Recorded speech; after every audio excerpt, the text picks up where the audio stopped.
নোয়াখালী ২ আসনের সংসদ সদস্য আলহাজ মোর্শেদ আলম বলেছেন, সেনবাগকে আমি দিতে এসেছি, এখান থেকে কিছু নিতে আসিনি।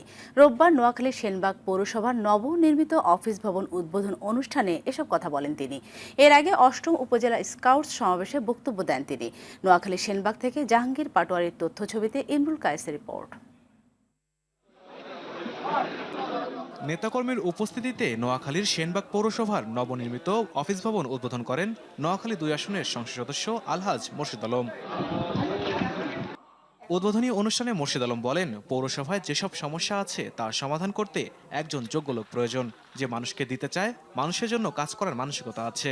আপনাদের গ্রামে দিতে আসছি, আমি শানবাগ থেকে নিতে আসছি। এটা আমি যেদিন এমপি হয়ে আসছি সেদিন এ কথাটা আমি বলেছি। আর আমি কাজের মূল্যায়ন করি, যিনি কাজ করেন, কাজ ভালো করেন, সে আমার কাছে পুরস্কৃত। পরে সেনবাগ সরকারি ডিগ্রি কলেজ মাঠে ৮ম উপজেলা স্কাউট সমাবেশ উদ্বোধন করেন আলহাজ মোর্শেদ আলম। এ সময় স্কাউট থেকে শিক্ষা নিয়ে জীবন করার পরামর্শ দেন তিনি।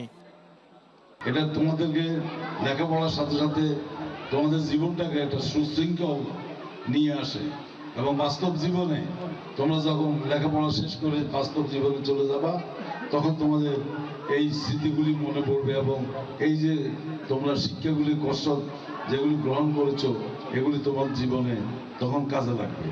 এদিকে উপজেলার মোহাম্মদপুর ইউনিয়নের পীর আনিস মোহাম্মদ ভূঁইয়া সাহেবের জামে মসজিদ উদ্বোধন করেন আলহাজ মোর্শেদ আলম এমপি।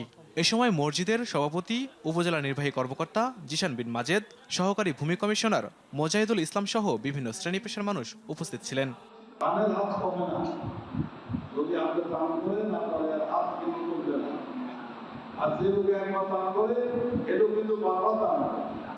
ইমরুল কায়েস, RTV।